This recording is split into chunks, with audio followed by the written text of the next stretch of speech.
नमस्कार. मनस्विता जागर कर्तृत्वाचा नवरात्र स्पेशल 2023च्या आजच्या भागात मी रुपाली विरकर तुम्हा सर्वांचं मनापासून स्वागत करते.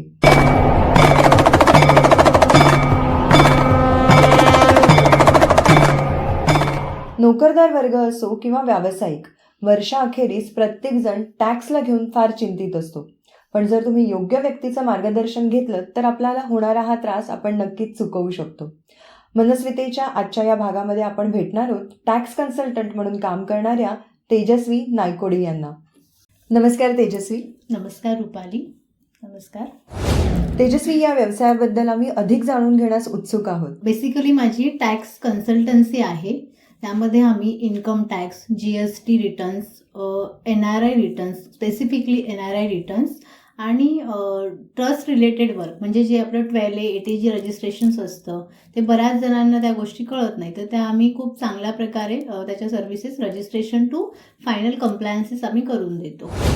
मग या व्यवसायाची किंवा तुमच्या या कामाची सुरुवात कधीपासून झाली? या व्यवसायामध्ये मला 10 वर्षापेक्षा जास्त एक्सपिरियन्स आहे. बेसिकली मी ICWA फायनलिस्ट स्टुडंट आहे. 2012 पासून मी या क्षेत्रात काम करते आणि माझं ऑफिस मी 2018 पासून स्टार्ट केले. कल्याण ईस्टमध्ये माझं ऑफिस आहे. Okay. As a tax consultant म्हणून. ओके. पण मग नक्की किती ग्राहक वर्ग तुमच्याबरोबर जोडला गेलेला आहे? सध्या माझी इन्कम टॅक्स रिटर्न्सचे जे क्लायंट्स आहेत ते मोर दॅन 250, म्हणजे 250 पेक्षा जास्त क्लायंट्स आहेत. आणि GSTचे पण माझ्याकडे 50 पर्यंत क्लायंट्स आहेत. आम्ही त्या व्यतिरिक्त आम्ही फक्त त्याच पुरते मर्यादित सर्व्हिसेस देत नाहीत, तर आम्ही क्लायंट्सला बऱ्याचशा गोष्टी असतात की त्या सगळ्यांकडनं कन्सल्ट होत नाही प्रॉपर. त्यांचं जे टॅक्स कसं आपल्याला वाचवायचं आहे, कसं आपल्याला सेव्ह करायचं आहे, याचं फ्री कन्सल्टिंग देतो. जे आमचे क्लायंट आहेत त्यांना पण, किंवा वॉकेबल पण माझ्याकडे कोणी जर एन्क्वायरीसाठी आले तर मी विदाऊट एनी चार्जेस त्यांना आम्ही गायडन्स करतो.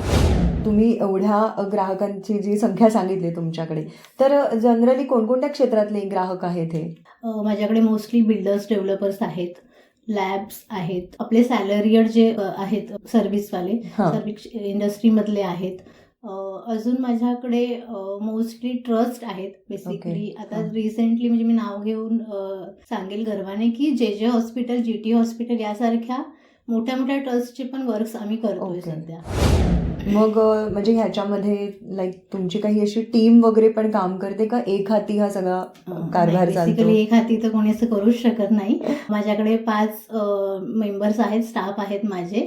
आणि माझ्या या पूर्ण यशाच्या वाटचालीमध्ये मिस्टरांचा खूप सपोर्ट आहे.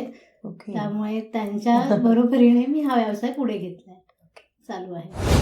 तेजस्वी, तुम्ही शिक्षण पूर्ण केलं आणि त्याच्यानंतर व्यावसायिका म्हणून सगळे तुम्हाला ओळखतात, पण मग तो मधला जो ट्रान्झिशन पिरियड होता, तो जो एक कालखंड होता, त्याबद्दल आम्हाला थोडक्यात सांगा ना. शिक्षणाचं चालूच होतं. त्यानंतर आपल्याकडे जसं घरात लगबग सुरू होते लग्नाची मुलीच्या, तर माझ्या आईवडील पण खूप मागे लागले होते आणि योगायोगाने सेम फील्डचंच स्थळ आलं आणि लग्नही झालं.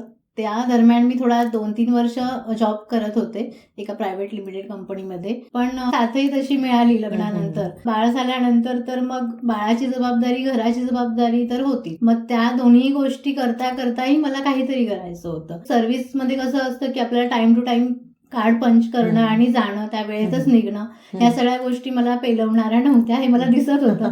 त्यामुळे मी असा विचार केला की आपण मी आणि माझ्या मिस्टरांनी दोघांनी विचार केला की आपण स्वतःची कन्सल्टन्सी स्टार्ट करावी. मिस्टरांच्या सपोर्टने आम्ही दोघांनी 2018 मध्ये आमचं ऑफिस स्टार्ट केलं. आणि त्याच्यात सगळ्यात महत्वाचे फॅमिली मेंबर्स तर होतेच, पण आई वडिलांचा, भावाचा पण खूप चांगला सपोर्ट होता आणि अजूनही आहे, कंटिन्यू चालूच आहे. त्यामुळे त्यांचे तर मी नेहमी म्हणजे आभारच मानेन.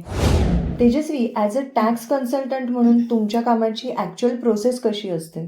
जेव्हा मार्च संपतो तेव्हा लोकांना जाग येते, अरे हां, आता माझं रिटर्न आहे, सॅलरी, माझं फॉर्म 16 आलेलं आहे, तर आम्ही काय करावं. मग असे सडनली धावत पळत लोक येतात, काही डॉक्युमेंट्स आणतात, कधी कधी नाही पण आणत. मग आमची प्रोसेस स्टार्ट होते त्यांच्या ID पासवर्ड पासून. त्याच्याकडे जो रेग्युलर क्लायंट असेल त्यांचा बेस सगळा आमच्याकडे सेव्ह असतो. पण एखादा नवीन क्लायंट अचानक आला तर त्यांचा मग आयडी पासवर्ड जर नसेल मग तो सेट करण्यापासून त्यांचे डॉक्युमेंट्स कलेक्ट करण्यापासून ओके. ते पूर्ण त्यांना प्रोसेस समजावून सांगतो आम्ही. त्यांचे डिडक्शन इन्व्हेस्टमेंट्स किती आहेत ह्या सगळ्या गोष्टी आम्ही त्यांच्याकडनं कलेक्ट करतो आणि मग फायनल रिटर्न प्रोसेस. पण आमची एक स्पेशालिटी जी आहे की रिटर्नचं वर्किंग झाल्यानंतर आम्ही प्रत्येक क्लायंट्सला त्यांचं वर्किंग त्यांना समजावून सांगतो. कितीही घाईचा पिरियड असेल किंवा काही असेल तरी जेव्हा क्लायंट्सला पण कळायला पाहिजे की आपण आपला टॅक्स कसा सेव्ह केला आहे किंवा आपण आपल्या इन्व्हेस्टमेंटचा यूज कसा डिडक्शन मध्ये केलेला आहे हे सगळं आम्ही क्लायंट्सला समजावून सांगतो. जेव्हा क्लायंट सॅटिस्फाईड होईल की येस डन माझं प्रोसीड करा रिटर्न, त्यानंतर आम्ही ते रिटर्न सबमिट करतो. त्यानंतरची जी त्यांची म्हणजे ऑनलाईन पण आणि ऑफलाईन पण दोन्ही कॉपीज आम्ही क्लायंटला प्रोव्हाइड करतो. तर साधारण मार्च महिना आणि सप्टेंबर महिना या वर्षातनं 2दा रिटर्न्स फाईल केले जातात. तर मग ते जे काही वर्क प्रेशर असतं, कारण क्लायंट धावत येणं, त्याला हँडल करणं, हे सगळं वर्क प्रेशर फक्त या 2 महिन्यांमध्ये खूप जास्त असतं. बाकीचे महिने जे असतात किंवा तेव्हा प्रेशर कसं हँडल केलं जातं? म्हणजे आपलं financial year April to March असतं. त्यामुळे मार्च संपल्यानंतर आमचं ऍक्च्युली काम स्टार्ट होतं. पण काही क्लायंट्सकडनं आम्ही ना 6 मंथली पण डेटा घेतो. म्हणजे एप्रिल टू डिसेंबर पर्यंत किंवा सप्टेंबर पर्यंत. मग तो डेटा ऍटलिस्ट आम्हाला लास्टला आम्हाला पण घाई व्हायला नको आणि क्लायंट पण सॅटिस्फॅक्शन त्यांना मिळालं पाहिजे. त्यासाठी आम्ही तो डेटा घेतो आणि एंट्रीज वगैरे स्टार्ट करतो. बरोबर.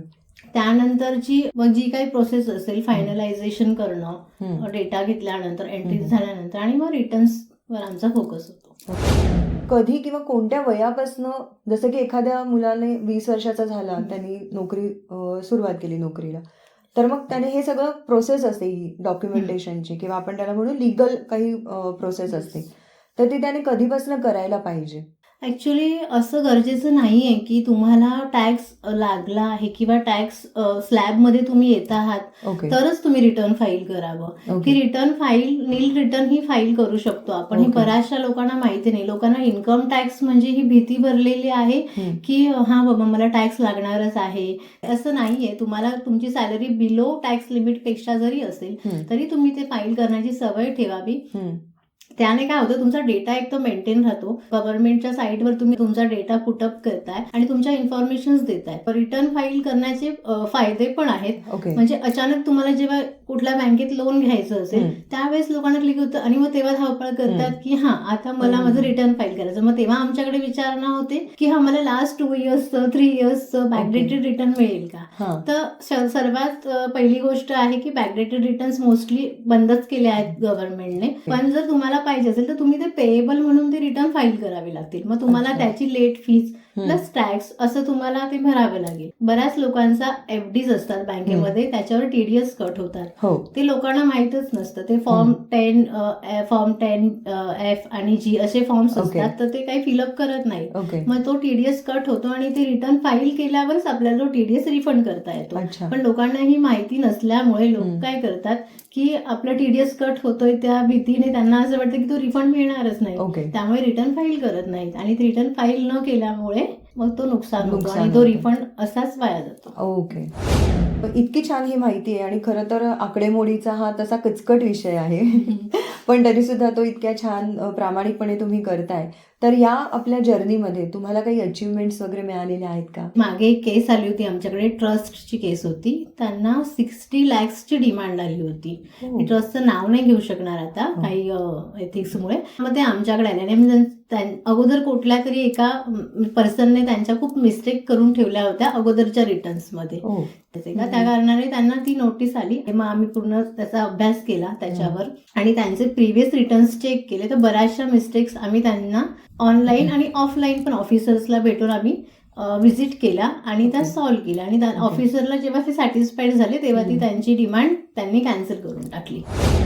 मग आता या सगळ्याच्या पुढचा टप्पा, जर पुढचं टार्गेट काय आहे? नायकोडी कन्सल्टन्सी हे नाव म्हणजे प्रत्येकाच्या तोंडात असावं. तर असं ऑल ओव्हर कल्याण डोंबिवलीमध्ये तरी चांगल्या प्रकारे म्हणजे गुडविल क्रिएट झालं पाहिजे. जे आता एक महिला व्यावसायिका, त्यातही मी म्हटलं तसं की आकडेमोडी थोडंसं किचकट विषय, तर हा सगळा प्रवास स्वतः अनुभवत असताना नव्याने येणाऱ्या काय मुली असतील किंवा जे तरुण असतील व्यवसाय करण्यासाठी इच्छुक असतील, यांना तुम्ही काय मेसेज द्याल?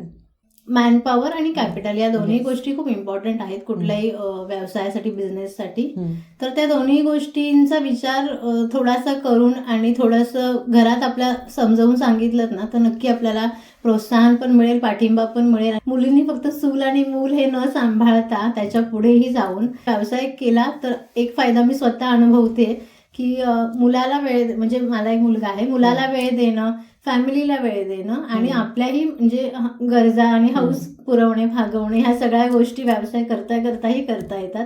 डेफिनेटली मैत्रिणींनो, तुम्ही तुमच्या पायावर उभं राहिलं पाहिजे. तुम्ही जे काही काम कराल, तुमचं उत्पन्न जे काही असेल, आपल्या त्या उत्पन्नाचे रिटर्न्स तुम्ही फाईल नक्कीच करायला हवेत, कारण ती तुमची भविष्याची तरतूद असते. आणि या सगळ्या प्रवासामध्ये जर तुम्हाला गरज लागली तर तेजस्वी नायकोडी हे नाव लक्षात ठेवा आणि तुमचे टॅक्स कन्सल्टंट या विषयातल्या मार्गदर्शनासाठी तेजस्वी यांना नक्की कॉन्टॅक्ट करा.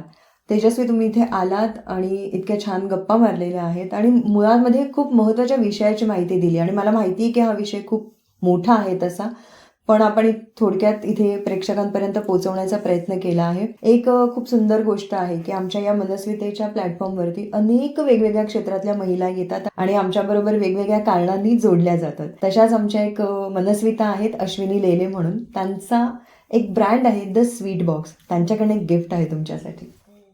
द स्वीट बॉक्सची Thank ही you. ब्राउनी आहे आणि अत्यंत सुंदर, खूप छान बनवतात त्या केक्स. तर तुम्ही डेफिनेटली द स्वीट बॉक्स हे नाव तुम्ही लक्षात ठेवा आणि तुम्ही सुद्धा स्वतः टेस्ट करा. कसं वाटेल हा आम्हाला तुमचा अभिप्राय नक्की द्या.